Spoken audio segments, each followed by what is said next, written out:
Assalamualaikum warahmatullahi wabarakatuh. Halo, apa kabar pemirsa yang ada di rumah? Senang sekali tentunya saya Yusuf Mahendra bisa menyapa kembali Anda masih di program Narasehat, Narasi Kesehatan. Kalau kita berbicara ya, kalau umpamanya Anda nih sebagai penonton setianya Narasehat, kan semakin setiap minggu pasti diberikan edukasi ataupun pengetahuan tentang kesehatan-kesehatan ataupun penyakit-penyakit gitu ya. Kadang ada nggak sih di dalam pikiran itu semakin kita tahu gitu kan ya, semakin takut gitu. Loh ternyata ada penyakit ini, ada penyakit itu, kemudian ada penyakit yang tidak bisa disembuhkan, ada yang penyakit memang bisa disembuhkan, atau bahkan ada penyakit yang menular, ada yang tidak menular. Masih banyak lagi tentunya pembahasan-pembahasan perihal Narasehat. Nah, untuk episode kali ini kita bakal membahas episode mengenal penyakit lupus pemirsa. Nah, seperti apa ulasan lebih mendalamnya? Nanti kita seperti biasa bakal hadirkan narasumber yang berkompeten di bidangnya. Tidak hanya itu saja, seperti biasa juga nanti kita bakal tanyakan ke masyarakat kita atau sekeliling kita, apakah tahu dan juga mengenal tentang penyakit lupus. Jadi ikutin terus hanya di program Narasehat, Narasi Kesehatan.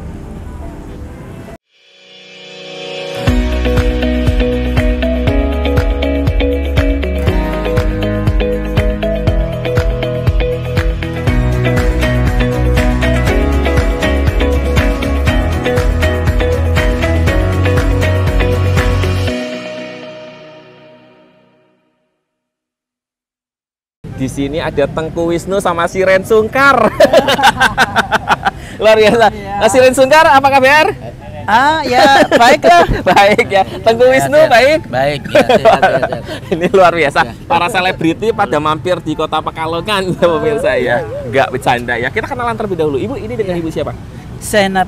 Ibu Zainab. Ada lagunya ya. Zainab. Suaranya sumbing ya, bukan bibirnya yang sumbing tapi suaranya ya sumbang maksudnya. Kalau Bapak dengan Pak siapa Pak? Mukhlisin Alahuddin. Apa? Apalan. Ini luar biasa ya. Di sini kalau boleh tahu lagi ngapain Ibu? Nongki gitu, jawabnya nongki gitu. Nongki. Yo, pemirsa. Kalau Bapak lagi ngapain Pak? Santai luar biasa. Ini jangan salah pemirsa, ini pengusaha sukses Pekalongan, konglomerat Pekalongan. Amin ya Bu ya. Amin. Ya rabbal alamin. Allahumma shalli ala Muhammad. Oke, kita lagi membahas tentang penyakit lupus Ibu Zainab. Ibu Zainab pernah dengar nggak penyakit lupus? Belum tahu deh. Kalau lupis pernah dengar nggak? Lupis. Ya itu kemarin aja. Wingi bladra loh. Iya. Ini gimana pemirsa? Kan programnya Narasehat, kok bahasnya lupis. Iya. Lebih tahu lupus apa lebih tahu lupis? Lupis. Lebih enak lupus apa lebih enak lupis? Tapi Ibu pernah dengar nggak penyakit lupus? Belum pernah. Belum pernah. Kalau Bapak belum pernah. Belum pernah ya? Penyakit apa itu? Lupus. Iya, belum pernah.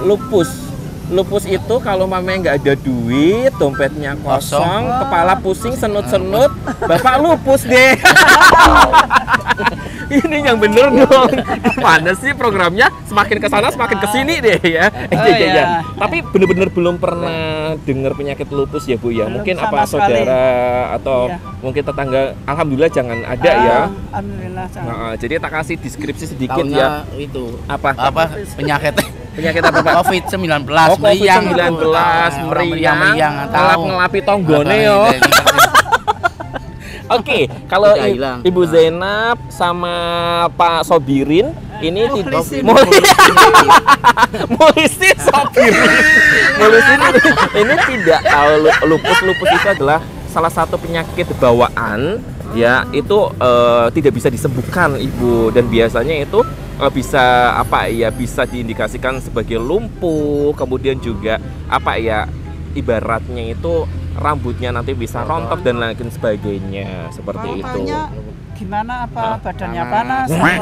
Daripada penasaran kan Asis bukan dokter nih. Iya. Ini presenter ya. Nanti kalau menjelaskan salah dosa besar. Nah, gimana kalau mamanya Pak Mulisin sama Bu Zainab, kita simak aja secara langsung penjelasan dari dokter ataupun ahlinya apa sih sebenarnya penyakit lupus itu, kemudian bagaimana pengobatannya, bagaimana indikasinya dan lain sebagainya. Setuju? Oke, yuk kita simak bareng-bareng yuk. Ikut kamera sana. Check it out.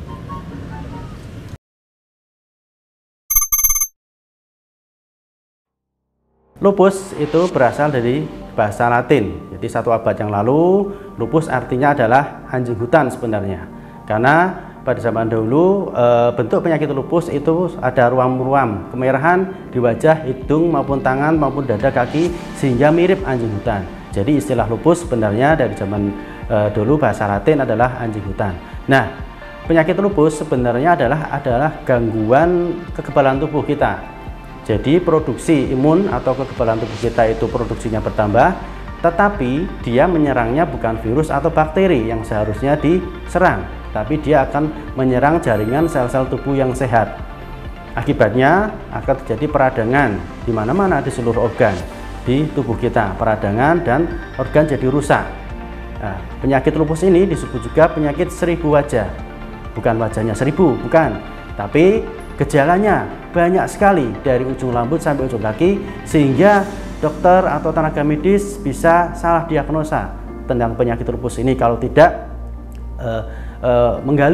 menggali lebih dalam tentang penyakit ini, ya. Jadi dari ujung rambut sampai kaki manifestasinya ada semua penyakit lupus ini.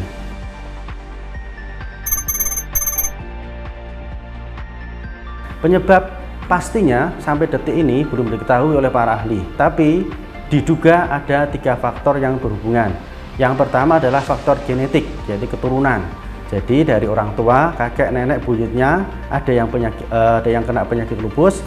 Biasanya keturunan-keturunannya juga punya risiko tinggi untuk terkena penyakit ini. Yang kedua dari faktor lingkungan, ya, dari paparan merkuri, paparan asap pabrik, asap rokok, itu bisa meningkatkan risiko terjadinya lupus. Kemudian yang ketiga adalah dari faktor hormonal. Nah, penyakit lupus ini lebih sering menyerang pada wanita usia subur, lebih sering wanita daripada pria, ya, karena berhubungan dengan hormon estrogen.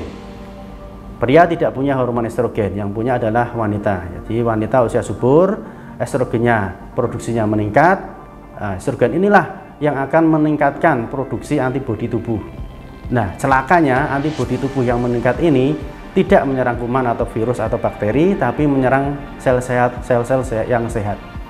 Nah, inilah yang akan menimbulkan peradangan di berbagai macam organ. Akibatnya organ-organ tersebut bisa rusak dan yang lebih fatal lagi bisa menyebabkan kematian. Jadi tadi berhubungan dengan estrogen. Estrogen wanita akan memuncak saat usia reproduktif.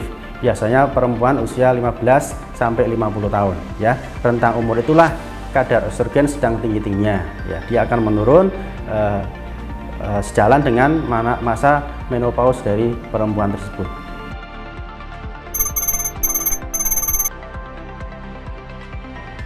Jadi kita tidak bisa memprediksi, ya. Kita tidak memprediksi apakah kita nanti bakalnya terkena sakit lupus atau tidak. Kecuali kita tahu leluhur kita, kakek nenek kita ada yang kena lupus, maka kita bisa menjaga diri. Itu pun kalau sudah terkena, yang bisa kita lakukan adalah mencegah agar penyakit lupus itu tidak merusak lebih parah organ-organ yang jadi sasarannya. Ya, misalnya dia bisa menyerang ginjal. Ya. Jadi kalau ada kerusakan ginjal, cek laborat, cek urin menyebabkan kerusakan ginjal, kita segera antisipasi, minum obat atau jaga makanan tertentu sehingga ginjal tidak tambah rusak. Tetap akan terserang, tetap akan terkena, tetapi kita bisa mencegah kerusakan yang lebih parah dari organ tersebut. Jadi kita tidak bisa memprediksi apakah kita nanti terkena atau tidak. Jadi orang dengan orang tua atau kakek nenek buyutnya dengan penyakit lupus itu lebih resiko tinggi terkena penyakit lupus daripada yang orang tuanya tidak pernah mengalami penyakit lupus. Penyakit lupus itu tidak menular, tapi menurun. Cuman gini, Mas. Jadi kalau penyakit lupus itu sudah merusak misalnya sel-sel paru-paru, kemudian dia timbul batuk-batuk, di situ ada kuman-kumannya. Jadi ada infeksi sekunder misalnya, ya, karena paru-parunya rusak. Jadi virus, kuman, bakteri lebih mudah masuk di situ. Kalau dia sudah kondisi seperti itu dan batuk-batuk dan kita terkena pas berhadapan dengan orang yang batuk tersebut, kita terkena batuknya, Mas, bukan lupusnya, ya.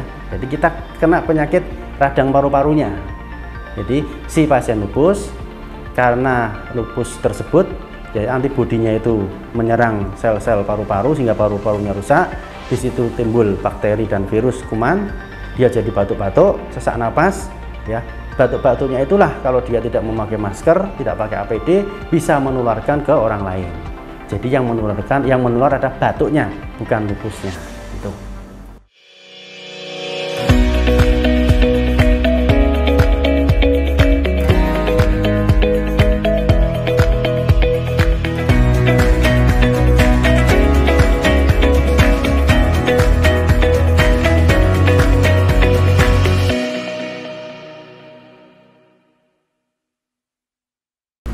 Kita sapa dulu ya ibunya. Assalamualaikum ibu. Nah, sini mungkin kamera sini. Oke, kita minta waktunya sebentar ya bu ya. Iya. Ibu kenalan dengan ibu siapa bu? Bu Nur Laila, Ibu Nur Laila. Ibu Nur Laila di sini lagi ngapain? si jualan Lagi jualan apa bu? dawet beras. Dawat beras, rasanya indak gandos, jos gitu. Coba Bu Zena bisa gak? Bisa nggak coba? Biar laku, nanti kan ditayangin di TV. Dawat beras, enak rasane, jos gandos, jos. Bu Zainab, ini kita lagi nggak ngobrolin tentang kulineran di Jetayu ya, tapi kita lagi ngobrolin tentang penyakit lupus. Bu Zainab udah pernah dengar nggak penyakit lupus? Belum. Penyakit lupus belum pernah dengar. Kalau lupis? Lupis ya Bob. Sering dengar ya? Udah sering sering buat ya Bu Iya. ya? Oke, jadi Bu Zainab ini belum pernah dengar penyakit lupus ya, tapi yang Ibu ketahui apa? Tentang penyakit lupus tahu nggak? Nggak tahu ya, orang belum pernah dengar juga ya. Iya.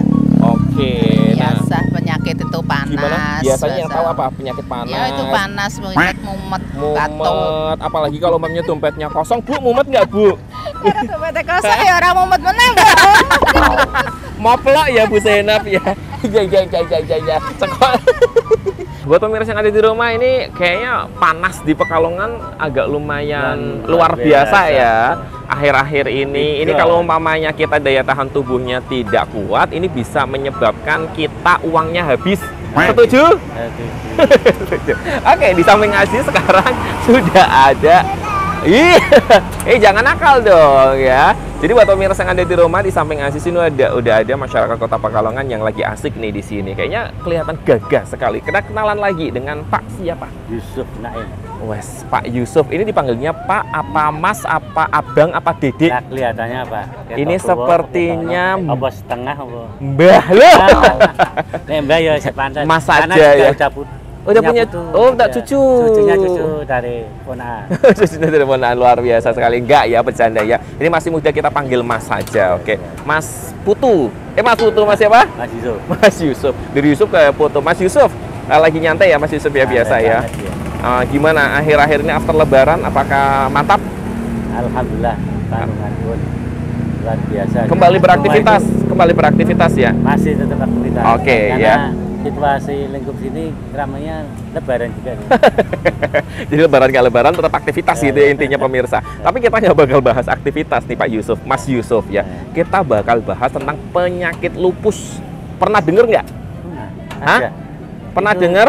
Anaknya teman saya ada kemarin juga. Apa menurut Mas Yusuf dulu sebelum kita bahas anaknya temannya Mas Yusuf ya? Apa penyakit lupus itu menurut Mas Yusuf? Penyakit yang kayak komplikasi. Kemarin saya tilek di Semarang.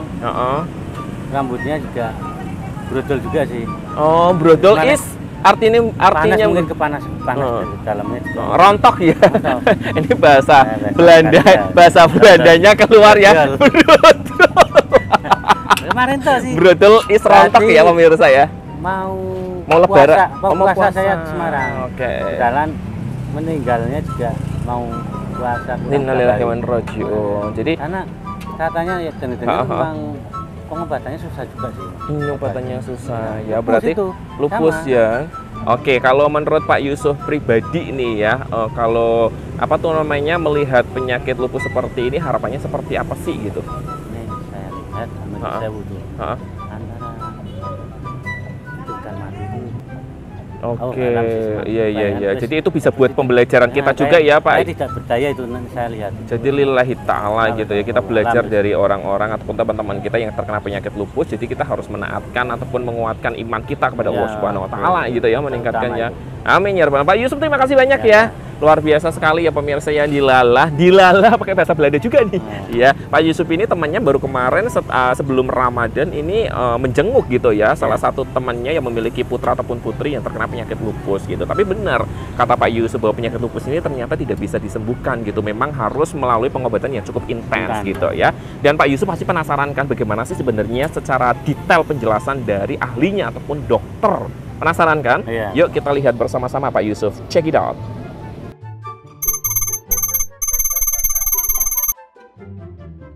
Ada 3 gejala utama dari penyakit lupus itu. Yang pertama adalah mudah lelah. Dia melakukan aktivitas sehari-hari seperti biasa, tidak ada yang spesial, tidak ada yang berlebihan, tapi lelahnya tidak sembuh-sembuh sampai beberapa hari. Ya, satu. Kedua, adanya bengkak, nyeri di persendian, minimal 2 sendi, bisa sendi di tangan siku atau di kaki atau di lutut. Kemudian yang ketiga, ada ruam. Ruam itu bercak-bercak kemerahan, terutama di pipi, hidung, wajah, tangan, dada ataupun kaki. Dan ruamnya pada penyakit lupus itu khas ya. Ruamnya berbentuk seperti kupu-kupu. Makanya disebut butterfly rash ya. Khas sekali bentuknya kupu-kupu. Gitu. Itu 3 gejala utama dari penyakit lupus. Untuk kriteria diagnosis penyakit lupus, para ahli sepakat apabila ada 4 tanda dan gejala dari 11, maka kita patut curiga pasien tersebut menderita lupus ya. Yang pertama ada ruam yang mendatar, ya, ruam datar tidak menonjol. Yang kedua, ruam yang menonjol, ruam koid ya. Kemudian ada 3 fotosensitivitas, artinya apabila kulit yang tidak tertutup pakaian itu terkena cahaya matahari, dia akan langsung merasa kepanasan dan timbul ruam-ruam di bagian kulit yang terkena sinar matahari tersebut. Kemudian ada infeksi dari paru-paru ya, ini perlu pembuktian pakai ronsen, torak dan lain-lain. Kemudian ada infeksi di jantungnya ya, infeksi di selaput jantungnya. Kemudian ada gangguan di saraf ya, bisa berubah bentuknya kejang, atau kemudian yang paling parah itu bisa terjadi stroke. Kemudian ada gangguan di darahnya, yaitu terjadi anemia ya. Tapi bukan berarti setiap anemia pasti lupus, bukan. Ini adalah salah satu tanda aja. Kemudian apabila dilakukan tes laboratorium, yaitu tes DNA, tes DNA-nya positif, itu harus tingkat rumah sakit ya yang melakukan. Kemudian ada ada tes antibodi antinuklear atau ANA, juga itu harus di laboratorium yang canggih ya, mungkin tingkat provinsi yang ada itu positif. Kemudian yang terakhir adalah terjadinya artritis atau radang sendi ya. Jadi jika ada 4 tanda tersebut, maka kita bisa berasumsi kemungkinan besar dia lupus. Meskipun tidak mudah untuk mengecek tadi 11 tanda itu, tidak mudah. Jadi di tingkat puskesmas atau rumah sakit kabupaten kota mungkin ada alat-alatnya yang kurang lengkap, sehingga perlu dirujuk ke rumah sakit provinsi. Dalam hari ini mungkin rumah sakit Karyadi di Semarang. Derajat penyakit lupus diklasifikasikan ada 3, ada yang ringan, sedang, dan berat. Nah, otomatis penanganannya juga beda-beda. Yang ringan apabila ditemukan ruam kulitnya kurang dari 9% dari luas penampang kulit tubuh manusia. Jadi 9% dari seluruh kulit kita, kurang dari 9% itu disebut ringan. Kemudian kalau dilakukan cek darah, trombositnya antara 50.000 sampai 100.000 per milimeter kubik, itu berarti ringan. Kalau yang sedang ya, ruamnya 9% sampai 15% dari luas total penampang kulit tubuh manusia terdapat ruam kemerahan. Kemudian dari sisi laboratoriumnya, yaitu trombositnya itu antara 20.000 sampai 50.000 per milimeter kubik jika dilakukan pengecekan trombosit. Kemudian di lupus yang sedang, derajat sedang itu juga sudah ditemukan infeksi di selaput jantung dan infeksi di selaput paru-paru, sudah ditemukan. Kalau tadi yang ringan belum. Kalau kemudian yang lupus yang berat, itu juga ditemukan infeksi di jantung, infeksi di paru-paru, kemudian trombositnya kurang dari 20.000 per milimeter kubik jika diperiksa cek darahnya, kemudian ras atau ruamnya itu di atas 15% dari luas total penampang kulit manusia. Kemudian pada saat pada lupus yang berat ini bisa ditemukan juga gangguan dari jiwa, ya, bisa ditemukan gangguan jiwa kalau sudah berat.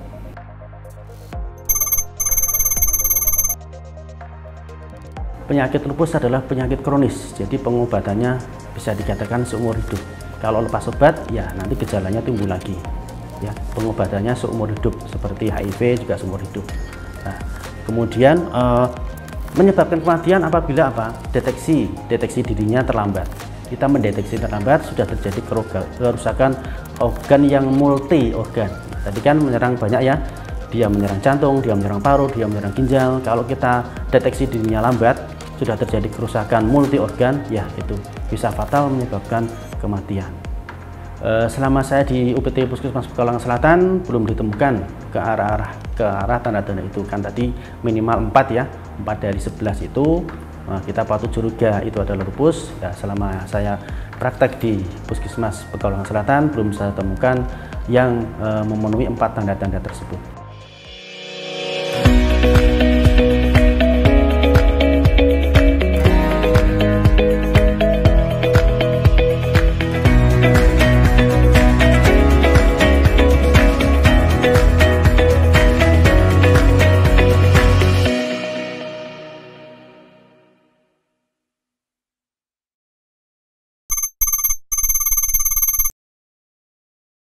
Sampai saat ini pengobatan yang definitif untuk penyakit lupus ini belum ditemukan atau bisa dikatakan tidak ada. Lalu apa yang bisa kita lakukan? Yang kita lakukan adalah mencegah komplikasi-komplikasi yang lebih parah yang menjurus ke kecacatan atau ke kematian. Ya, misalnya ada kerusakan ginjal di situ, maka kita gimana? Terapi obat-obatan, terapi makanan, terapi cairan yang bisa mencegah kerusakan ginjal itu tidak menjadi lebih parah. Atau ada ruam-ruam di kulit, gimana sih caranya kita bisa mencegah agar ruam kulit itu tidak bertambah menyebar banyak ke seluruh tubuh, ya itu pakai tabir surya, ya, kemudian pakai krim-krim anti peradangan, ya bisanya seperti itu. Jadi kalau kita lepas obat gimana, ya bisa timbul lagi gejala-gejala lupus tersebut. Jadi pengobatan yang definitif belum ada. Yang bisa kita lakukan adalah pencegahan agar penyakit lupus itu tidak menimbulkan komplikasi yang lebih parah. Samping obat-obatan medis juga ada seperti biasa ya, hidup sehat, olahraga, makanan-makanan bergizi, kemudian menghindari stres juga perlu ya. Nah, karena lupus juga bisa mempengaruhi psikis saraf dari pasien tersebut.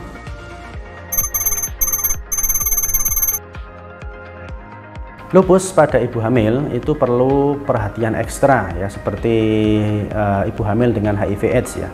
Jadi dia wanita usia reproduktif diizinkan untuk hamil setelah minimal 6 bulan stabil.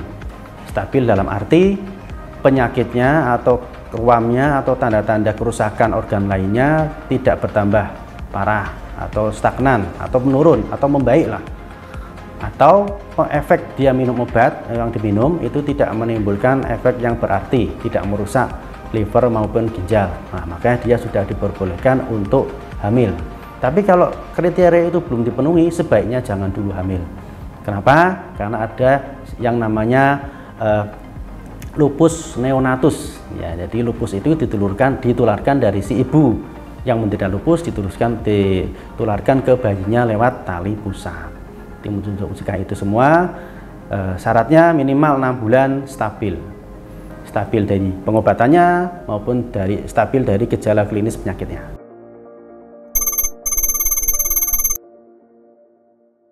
Dari sini Kementerian Kesehatan melancarkan program Saluri, ya, periksa lupus sendiri. Ya, tadi ada beberapa pertanyaan-pertanyaan di formulir, apakah ada tanda atau gejala, minimal 4 gejala. Maka kita harus merujuk si pasien tersebut ke rumah sakit, yaitu ke poli dalam. Salah satu tandanya, apakah pasien tersebut demam lebih dari 38 derajat Celcius, sudah diobati belum sembuh-sembuh tetap demam. Nah, Apakah terjadi kerontokan rambut?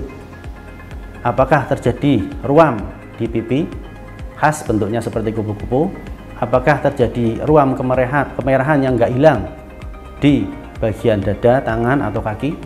Kemudian apakah terjadi kejang pasien tersebut? Apakah terjadi nyeri sendi atau bengkak sendinya minimal 2 sendi, ya, sendi siku, bisa lutut, bisa mata kaki. Kemudian apakah ada nyeri dada dan sesak nafas? Itu berarti tanda-tanda infeksi jantung, ya, infeksi paru-paru. Kemudian apakah adanya anemia? Pasien tersebut anemia enggak? Dilihat kelopak matanya, kalau pucat berarti ini anemia. Jadi minimal 4 tanda-tanda itu kita patut curiga. Lalu karena saya posisi di puskesmas, ya, saya akan merujuk ke poli penyakit dalam.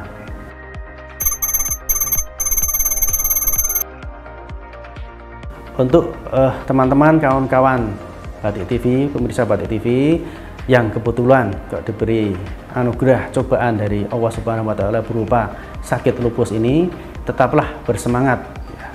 Saya tahu ngomong itu lebih mudah daripada menjalani, tapi insya Allah di balik cobaan itu ada hikmah yang besar. Kemungkinan cobaan yang teman-teman terima dengan menderita penyakit lupus itu bisa menghapuskan dosa-dosa teman sekalian.